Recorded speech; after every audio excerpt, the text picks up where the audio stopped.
Hi everyone, this is Neha. Welcome back to the channel. Hope you all are doing good. तो बच्चा infrastructure का part 1 मैंने already upload कर रखा है, जिसके अंदर हम लोगों ने क्या डिस्कस करा कि इंफ्रास्ट्रक्चर किसे कहते हैं। इंफ्रास्ट्रक्चर के टाइप्स हम लोगों ने डिस्कस करे, economic infrastructure and social infrastructure.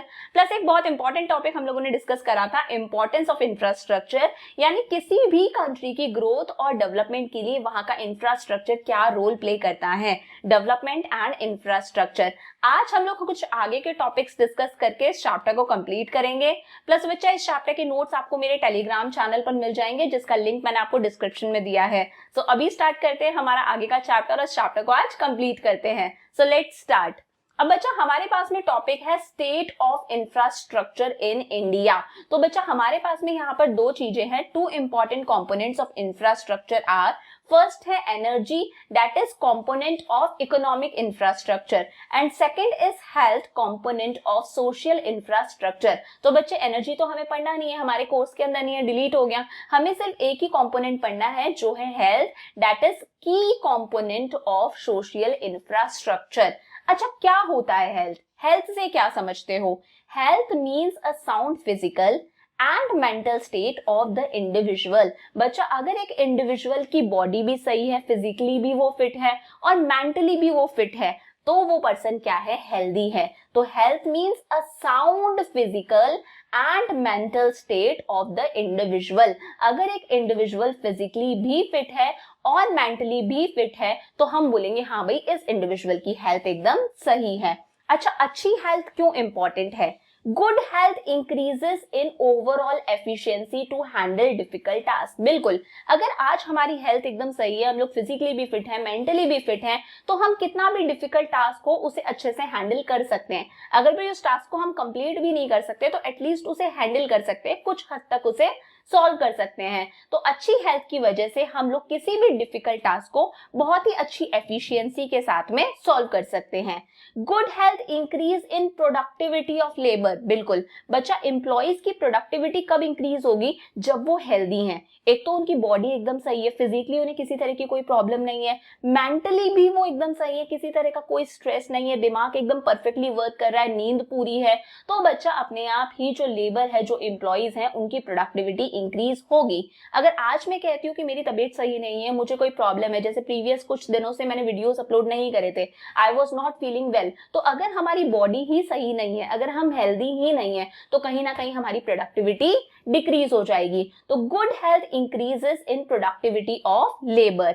Good health increase in mental abilities. बिल्कुल, अगर हमारी हेल्थ एकदम परफेक्ट है तो बच्चा कहीं ना कहीं हमारी मेंटल एबिलिटी इंक्रीज होती है, हम लोग अच्छे से दिमाग लगा सकते हैं, अच्छा सोच सकते हैं, हमारा दिमाग टोटली वर्क करता है, हम कुछ प्रोडक्टिव वे में सोच सकते हैं, हम किसी भी काम को ज्यादा एफिशिएंसी के साथ में, ज्यादा बेटर वे में कर सकते हैं। हम लोग किसी भी काम को हो सकता है कोई शॉर्ट तरीके से कर दें, कुछ ऐसी तरीके से कर दें कि कॉस्ट भी उस काम को करने की कम आए। तो अच्छी हेल्थ का मतलब क्या है कि हम लोग फिजिकली भी फिट हैं और मेंटली भी फिट है। और अगर किसी पर्सन की बॉडी अच्छी रहेगी, किसी पर्सन की हेल्थ अच्छी है, तो इससे उस पर्सन की ओवरऑल एफिशिएंसी इंक्रीज होगी और वो किसी भी तरह के डिफिकल्ट टास्क को भी एफिशिएंटली पूरा कर सकता है। अच्छी हेल्थ की वजह से लेबर की प्रोडक्टिविटी इंक्रीज होती है, एम्प्लॉइज अपना बेस्ट देते हैं, प्रोडक्शन इंक्रीज होता है। और अच्छी हेल्थ की वजह से हमारी मेंटल एबिलिटी, एम्प्लॉइज की, लेबर्स की मेंटल एबिलिटीज इंक्रीज होती हैं, वो ज्यादा बेटर वे में सोच पाते हैं और किसी भी काम को बहुत ही ज्यादा एफिशिएंसी से कर सकते हैं। तो अच्छी हेल्थ का होना बहुत इंपॉर्टेंट है। इट इज अ की कंपोनेंट ऑफ सोशल इंफ्रास्ट्रक्चर। अब बात करते हैं development of health service after independence, कि किस तरह से इंडिपेंडेंस के बाद से, इंडिपेंडेंस से पहले तो हमारे पर ब्रिटिश रूल था, ठीक है, ब्रिटिशर्स हम पर राज कर रहे थे। इंडिपेंडेंस के बाद से किस तरह से हेल्थ सर्विसेज इंडिया की डेवलप हुई हैं, हमने क्या ग्रोथ हासिल करी है हेल्थ सर्विसेज के अंदर, क्या क्या इंप्रूवमेंट हुए हैं।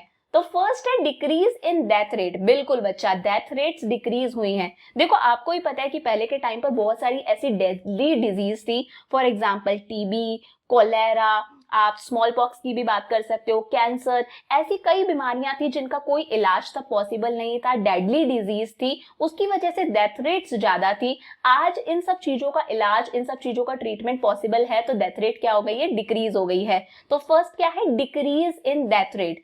27 per thousand in 1951 to 6.3 per thousand in 2017। बच्चा यहाँ पर मैंने डेटा भी लिखा है, अगर आपके पास में लेटेस्ट बुक है तो आप लेटेस्ट डाटा फॉलो कर सकते हो। 1951 के अंदर जो डेथ रेट थी 27 पर थाउजेंड, कि 1000 में से 27 लोगों की डेथ हो रही थी, वो डेथ रेट आज डिक्रीज होके 6.3 पर थाउजेंड हो गई है according to data of 2017। Second है decrease in infant mortality rate. अच्छा, इन्फेंट मोर्टेलिटी रेट क्या होता है? बच्चे देखो, बच्चे का बर्थ हुआ, बर्थ से लेकर जब तक वो 1 ईयर का होता है तब तक कई बार बच्चों की डेथ हो जाती है, क्योंकि बहुत सारी ऐसी बीमारियां होती है जिनका पता नहीं होता। बच्चे के बर्थ से लेकर जब तक वो 1 ईयर का हुआ है तब तक अगर उसकी डेथ होती है तो इसे बोला जाता है इन्फेंट मोर्टेलिटी। क्या कहते हैं? Infant mortality. और पहले के टाइम पर, इंडिपेंडेंस से पहले के टाइम पर ये इन्फेंट मोर्टेलिटी रेट बहुत ही ज्यादा थी। इट वॉज 146 पर थाउजेंड, कि अगर 1000 बच्चों का बर्थ हो रहा है तो उसमें से 146 बच्चों की डेथ हो जाती थी जब तक वो 1 ईयर के भी नहीं होते थे। ये डाटा है 1951 का, जो कि 2017 के अंदर सिर्फ कितना रह गया? 32 पर थाउजेंड। आज अगर 1000 बच्चों का बर्थ हो रहा है तो उसमें से 32 बच्चों की डेथ हो जाती है जब तक वो 1 ईयर के होते हैं। तो इन्फेंट मोर्टेलिटी रेट भी डिक्रीज हुई है, which is a good sign कि हमारी कंट्री काफी ग्रो कर रही है हेल्थ सर्विसेज को लेकर। थर्ड है राइज इन लाइफ एक्सपेक्टेंसी। बेटा, पहले के टाइम पर मैंने जैसे कि अभी बताया, बहुत सारी डेडली डिजीज थी जिनका इलाज भी पॉसिबल नहीं था, तो लाइफ एक्सपेक्टेंसी सिर्फ 32 इयर्स थी 1951 के अंदर, कि भाई ऑन एन एवरेज एक आदमी 32 इयर्स तक जीता था, जो कि आज है 69.4 इयर्स इन 2018। 2018 के अंदर ये लाइफ एक्सपेक्टेंसी इंक्रीज होके कितनी हो गई? 69.7 इयर्स, क्योंकि आज बहुत सारी ऐसी बीमारियों का इलाज, इनका ट्रीटमेंट पॉसिबल है। Fourth is control over deadly disease. बहुत सारी डेडली डिजीज थी, for example tuberculosis, small pox, cholera, जिनका तब इलाज पॉसिबल नहीं था।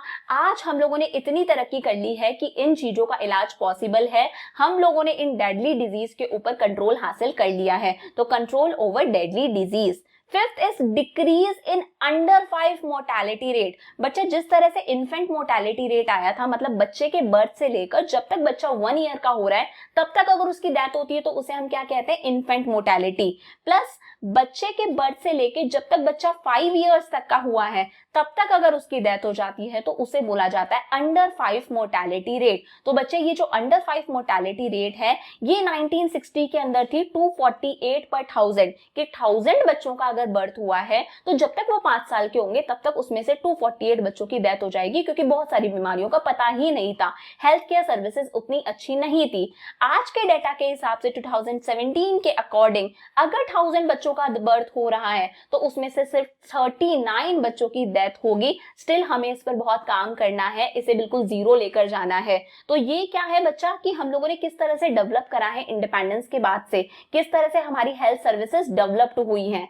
सिक्स्थ है number of dispensaries and hospitals has increase from 9,200 to 55,223। बेटा, नंबर ऑफ डिस्पेंसरीज, बाहर जो लोकल डिस्पेंसरीज होती है जहां पर हम लोग हमारे बेसिक ट्रीटमेंट के लिए जाते हैं, खांसी जुकाम जब हो जाता है, तो ये नंबर ऑफ डिस्पेंसरीज भी इंक्रीज हुई हैं, हॉस्पिटल्स भी इंक्रीज हुए हैं। 9,200 डिस्पेंसरीज और हॉस्पिटल्स थे और आज ये कितने हैं? 55,223।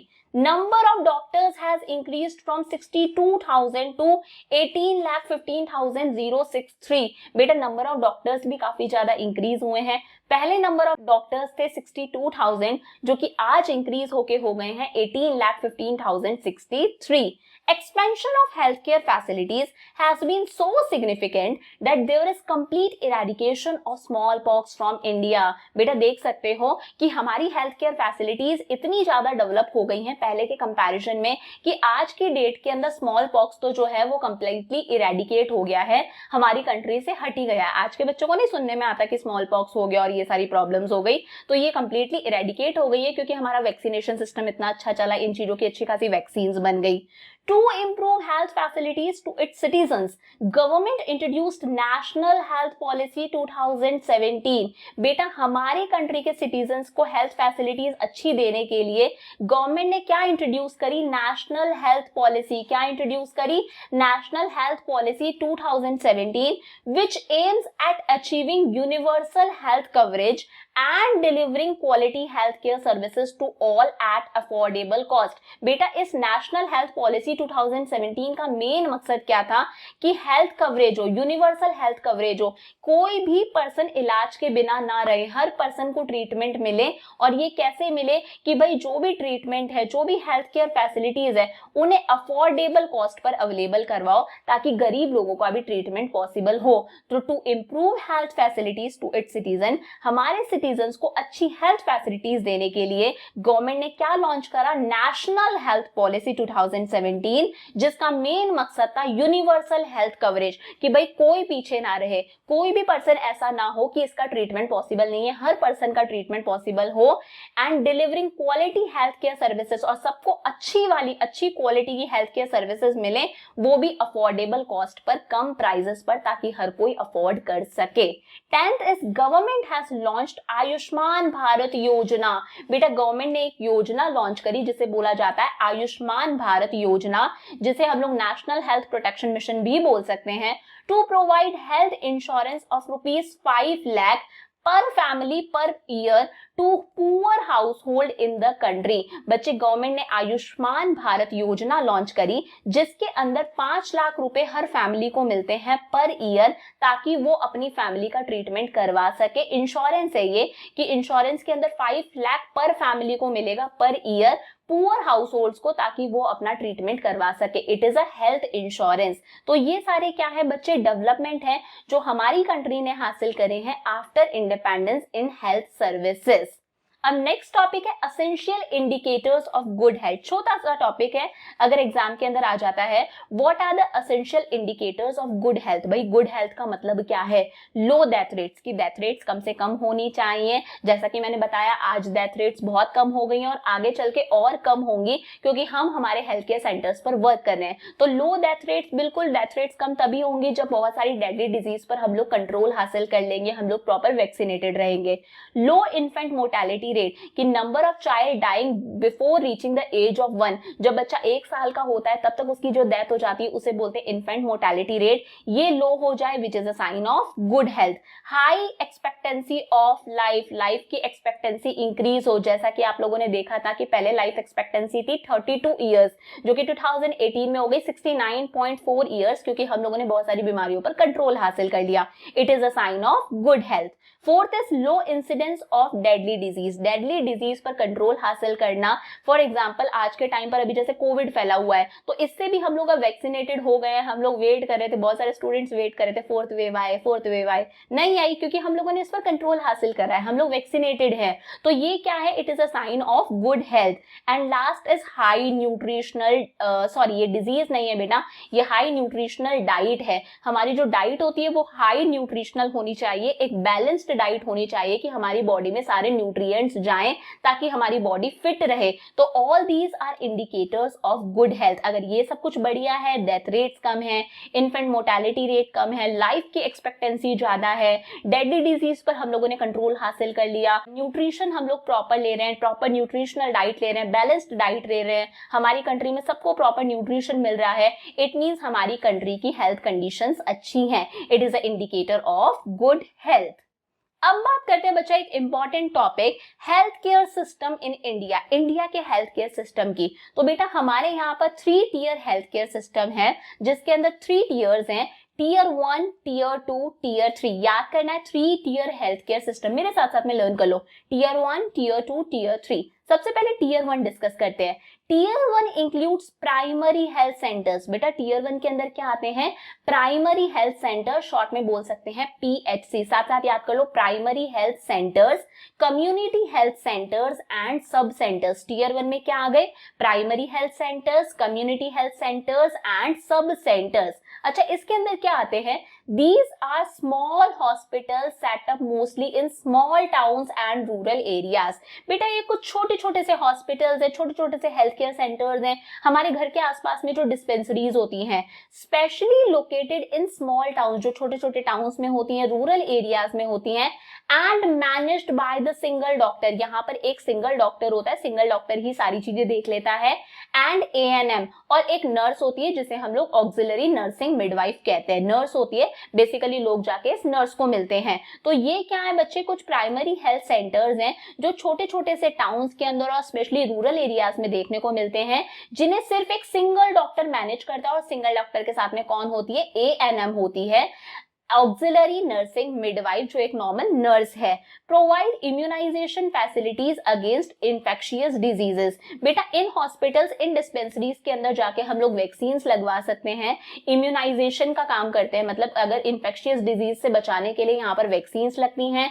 Preliminary treatment is offered to patients, और अगर किसी पेशेंट्स को कोई नॉर्मल डिजीज हो गई है, नॉर्मल कोई खांसी जुकाम वगैरह है, तो वो इन डिस्पेंसरीज पर जाके एक प्रिलिमिनरी ट्रीटमेंट, एक शुरुआती ट्रीटमेंट ले सकता है। यहाँ पर बहुत ज्यादा एडवांस्ड ट्रीटमेंट नहीं मिलता, बहुत ज्यादा यहाँ पर मशीन्स वगैरह नहीं होती, एक्सरे मशीन्स, ईसीजी, सर्जरीज वगैरह नहीं होती हैं। तो अगर पर्सन के साथ में कोई हाई प्रॉब्लम है, कोई ज्यादा प्रॉब्लम है, देन उस पर्सन को रेफर कर दिया जाता है कि भाई यहाँ पर इलाज पॉसिबल नहीं है, आप किसी दूसरे हॉस्पिटल में चल जाओ। तो बेसिकली इन हॉस्पिटल्स के अंदर क्या होता है, एक सिंगल डॉक्टर होता है जो सारी चीजें मैनेज करता है, और एक एएनएम होती है। यहाँ पर इम्यूनाइजेशन का काम होता है, वैक्सीन लगवाई जाती हैं, और प्रिलिमिनरी ट्रीटमेंट पॉसिबल होता है। किसी पर्सन को कोई कुछ छोटी मोटी चीज हो गई है, तो जो बेसिक इलाज होता है, जहां पर सर्जरी की रिक्वायरमेंट नहीं है, मशीन्स की रिक्वायरमेंट नहीं है, एक्सरे वगैरह की, वो इलाज यहाँ पर पॉसिबल होता है।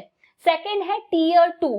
Tier 2 include secondary health care institutions. बच्चे टीयर 2 में क्या आ जाते हैं, secondary health care institutions. These are upgraded, बेटा ये इसके कंपैरिजन में ज्यादा अपग्रेडेड होते हैं, and have facilities for surgery, ECG and X-rays, और यहाँ पर sufficient फैसिलिटी होती है कि भाई सर्जरी करवा सकते हैं, ECG मशीन होती है, एक्सरेज यहाँ पर पॉसिबल होते हैं। तो भाई अगर यहाँ से काम नहीं चलता तो जो भी पेशेंट है उसे यहाँ रेफर कर दिया जाता है। They are located in big towns and district headquarters, बिल्कुल ये बड़े बड़े टाउन्स में लोकेटेड होते हैं, डिस्ट्रिक्ट हेडक्वार्टर्स में लोकेटेड होते हैं। इसके बाद में थर्ड आता है बच्चे tier 3।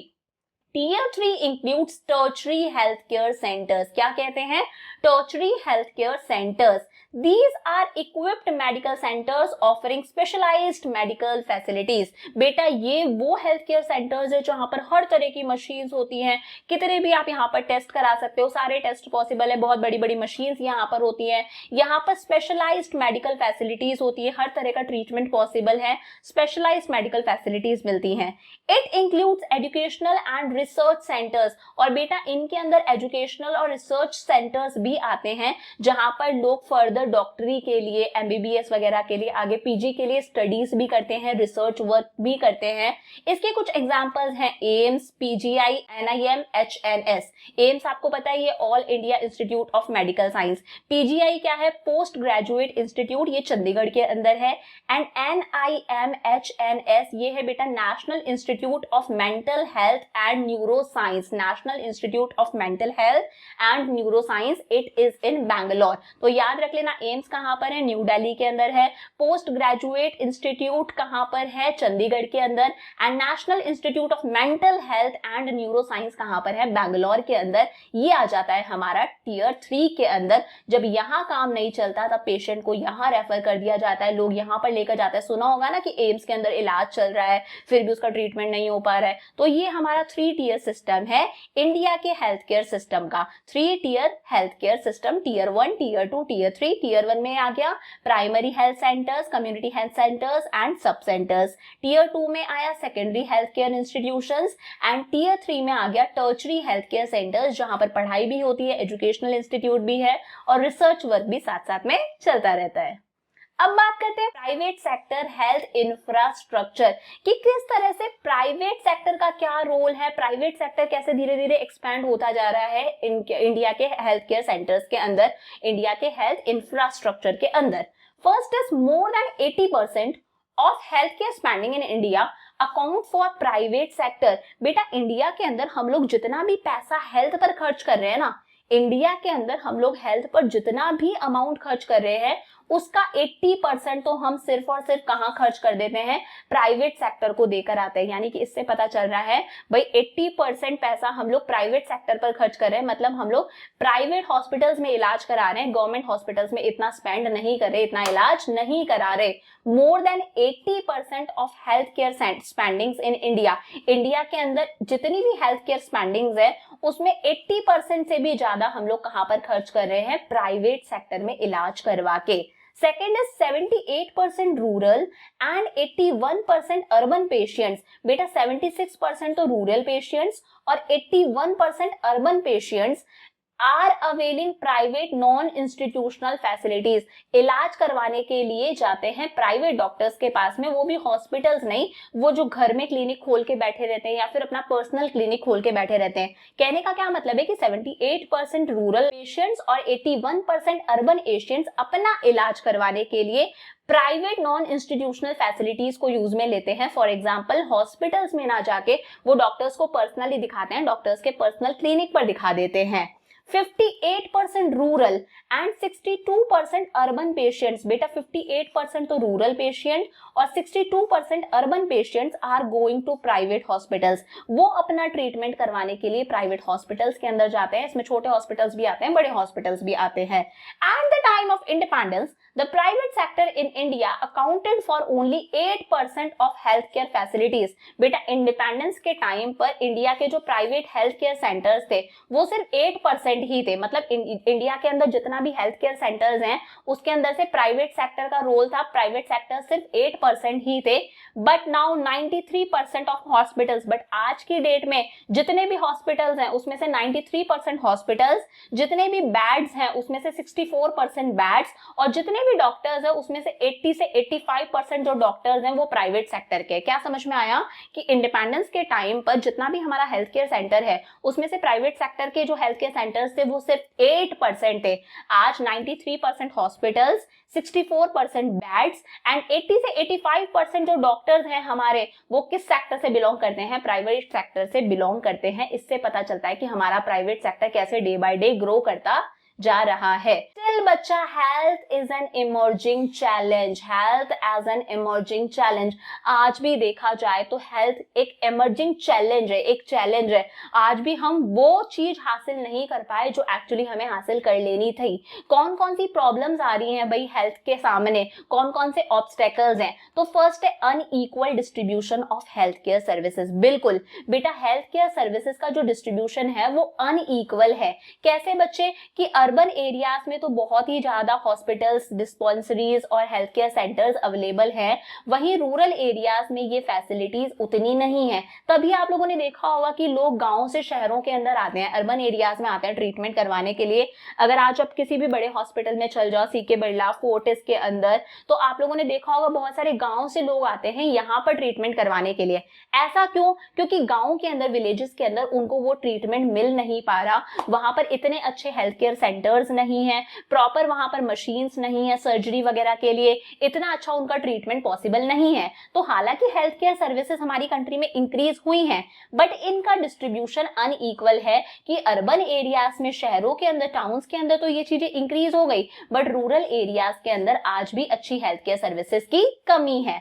Second is communicable disease. बेटा बहुत सारी कम्युनिकेबल डिजीज ऐसी हैं, for example HIV, for example AIDS, आज के टाइम पर आप कोविड ले सकते हो, स्वाइन फ्लू। तो ये जो कम्युनिकेबल डिजीज है, कम्युनिकेबल का मतलब क्या है कि it spreads from one person to another. ये कम्युनिकेबल डिजीजेस इंक्रीज होती जा रही है और ये लाइफ के लिए एक थ्रेट है।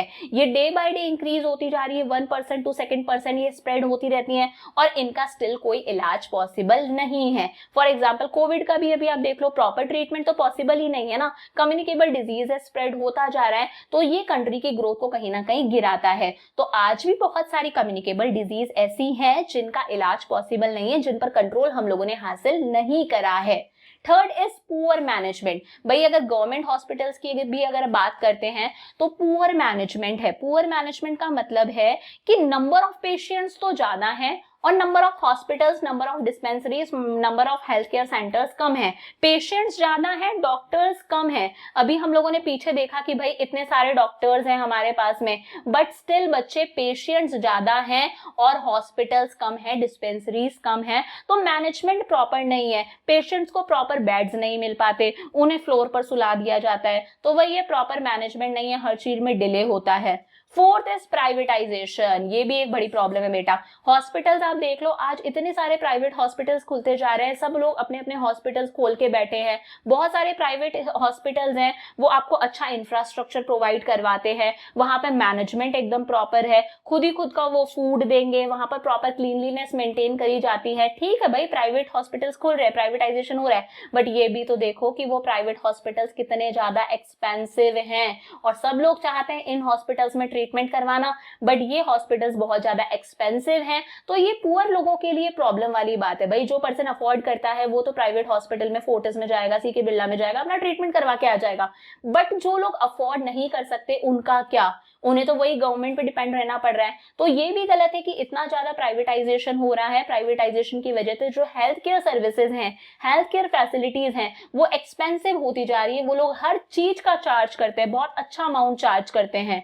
Fifth is poor upkeep and maintenance, ये गवर्नमेंट हॉस्पिटल्स के लिए है बेटा। गवर्नमेंट हॉस्पिटल्स के अंदर प्रॉपर अपकीप नहीं है, प्रॉपर मेंटेनेंस नहीं है, वहां पर चीजों में डिले होता है, पेशेंट्स को टाइम टू टाइम उतना अटेंड नहीं करा जाता, साफ सफाई उतनी नहीं रहती है, तो वहां का मैनेजमेंट मेंटेनेंस प्रॉपर नहीं है।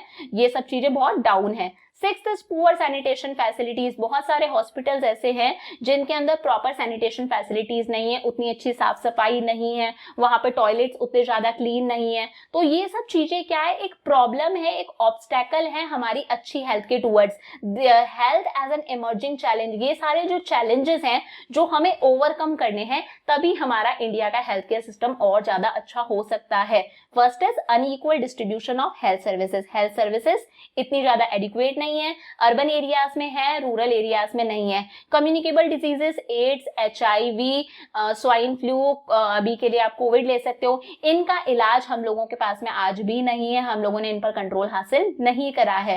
हॉस्पिटल्स का मैनेजमेंट प्रॉपर नहीं है, नंबर ऑफ पेशेंट्स ज्यादा है, number of hospitals, number of doctors, number of beds कम है, कि पेशेंट्स को बेड पर सुलाना पड़ता है, उनको प्रॉपर ट्रीटमेंट पॉसिबल नहीं हो पाता है। मशीन्स वहां पर प्रॉपर नहीं है, अगर मशीन्स लगी हुई हैं तो भी वो मशीन सही से वर्क नहीं कर रही हैं। प्राइवेटाइजेशन, ज्यादा से ज्यादा प्राइवेट हॉस्पिटल्स खुलते जा रहे हैं जो हर चीज का अमाउंट चार्ज करते हैं कि भाई हम हमारा खुद का फूड देंगे, हम लोग हमारे खुद के कपड़े देंगे, हम आपको ये इंफ्रास्ट्रक्चर प्रोवाइड कर रहे हैं, यहाँ पर AC लग रहा है, तो वो हर चीज का चार्ज करते हैं, जिसकी वजह से हेल्थ केयर सर्विसेज एक्सपेंसिव होती जा रही है। बहुत सारे हॉस्पिटल्स ऐसे हैं जहां पर अच्छा मेंटेनेंस नहीं है, प्रॉपर अपकीप नहीं है, सैनिटाइजेशन फैसिलिटी अच्छी नहीं है, वहां पर मस्किटोज वगैरह, फ्लाइज वगैरह ऐसे ही घूमते रहते हैं, टॉयलेट्स वहां पर क्लीन नहीं है। तो ये सब चीजें प्रॉब्लम है, एक चैलेंज है एक अच्छे हेल्थ केयर फैसिलिटी के सामने। लास्ट टॉपिक है बच्चा, इंडियन सिस्टम ऑफ मेडिसिन। क्या? इंडियन सिस्टम ऑफ मेडिसिन, जिसे हम शॉर्ट में बोलते हैं ISM। These are the systems of medicine। बेटा ये मेडिसिन के वो सिस्टम हैं which are considered to be Indian in origin। बेटा ये मेडिसिन के वो सिस्टम है जो ये माना जाता है कि इनका बर्थ इंडिया के अंदर हुआ है, इस मेडिसिन सिस्टम का जन्म इंडिया के अंदर हुआ है, ये इंडियन ओरिजिन के हैं, या फिर which has come to India from outside, जो इंडिया के अंदर कहीं बाहर से आ गए, किसी दूसरे देश से आ गए, and got assimilated into Indian culture, और हमारे इंडियन कल्चर में कुछ इस तरह से मिक्स हो गया ये सिस्टम कि ये माना जाता है कि ये इंडिया का मेडिसिन सिस्टम है। तो यहाँ पर हम लोग पढ़ेंगे इंडिया के मेडिसिन सिस्टम के बारे में। तो बेटा 6 recognised system of medicine, India के मेडिसिन सिस्टम के अंदर 6 रिकॉग्नाइज्ड सिस्टम्स हैं जिसे हम लोग प्यार से आयुष बोलते हैं। A फॉर आयुर्वेदा, आयुर्वेदा के अंदर बेटा ट्रीटमेंट किया जाता है ये हल्दी वगैरह से, जिंजर की हेल्प से, अश्वगंधा, आंवला, इन सब हर्ब्स की हेल्प से ट्रीटमेंट किया जाता है। सेकंड इज योगा, योगा तो जानते हो, योगा से ही होगा, बाबा रामदेव जो योगा सिखाते हैं, इससे भी बहुत सारी बीमारियों का इलाज पॉसिबल है, इससे भी बहुत सारी मसल से रिलेटेड प्रॉब्लम, आईज से रिलेटेड प्रॉब्लम्स का ट्रीटमेंट पॉसिबल है। थर्ड इज यूनानी, यूनानी बेसिकली बेटा सेंट्रल एशिया के अंदर मुस्लिम कल्चर प्रैक्टिस करता है, ये लोग दवाइयां बनाते हैं वही नेचर की हेल्प से, वही हर्ब्स की हेल्प से, तो यूनानी। सिद्धा भी कुछ इसी तरह से है बेटा, कुछ बीज हैं, कुछ हर्ब्स हैं, इनकी हेल्प से मेडिसिन बनाई जाती हैं। होम्योपैथी आप सब जानते हो, छोटी छोटी सी व्हाइट कलर गोली वगैरह आती है, ये भी किसी चीज को कहते हैं कि बीमारी को जड़ से खत्म करने में हेल्प करती है। और लास्ट इज नेचुरोपैथी, की नेचुरल तरह से भी ट्रीटमेंट किया जाता है। फॉर एग्जाम्पल एक्यूप्रेशर आप लोगों ने देखा होगा, एक्यूपंचर, बॉडी में मसाज देके, स्टीम देके, तो कुछ नेचुरल तरीकों से जब किसी भी बीमारी को सॉल्व करते हैं तो वो आ जाता है नेचुरोपैथी के अंदर। तो इसके अंदर आपको कोई बहुत कुछ कमाल याद करके रखने की जरूरत नहीं है, आपको बस आयुष की फुल फॉर्म याद करके रखनी है। आयुर्वेदा, योगा, यूनानी, सिद्धा, होम्योपैथी एंड नेचुरोपैथी, ये क्या है आयुष की फुल फॉर्म। सिर्फ एग्जाम के अंदर ये पूछी जाएगी, यहां से और कुछ नहीं पूछा जाना। At present there are 4095 ISM hospitals. आज की डेट में इंडिया के अंदर 4095 Indian system of medicine hospitals हैं, 27,951 डिस्पेंसरीज हैं और 8 लाख रजिस्टर्ड प्रैक्टिशनर्स हैं, डॉक्टर्स हैं, जो इन सब चीजों की हेल्प से इलाज दे रहे हैं, लोगों का ट्रीटमेंट कर रहे हैं। तो इसके अंदर आपको सिर्फ यही याद रखना है, आयुष की फुल फॉर्म क्या है, आयुर्वेदा, योगा, यूनानी, सिद्धा, होम्योपैथी एंड नेचुरोपैथी। इसी के साथ में आपका ये चैप्टर कंप्लीट होता है। तो इंफ्रास्ट्रक्चर हम लोगों ने कंप्लीट कर लिया। प्रीवियस वीडियो अगर आप लोगों ने नहीं देखा तो उसका लिंक मैं आपको डिस्क्रिप्शन में डाल दूंगी, वहां से पढ़ लेना। नेक्स्ट चैप्टर कौन सा करना चाहते हो मुझे कमेंट्स में बता देना। See you in the next video, bye for now.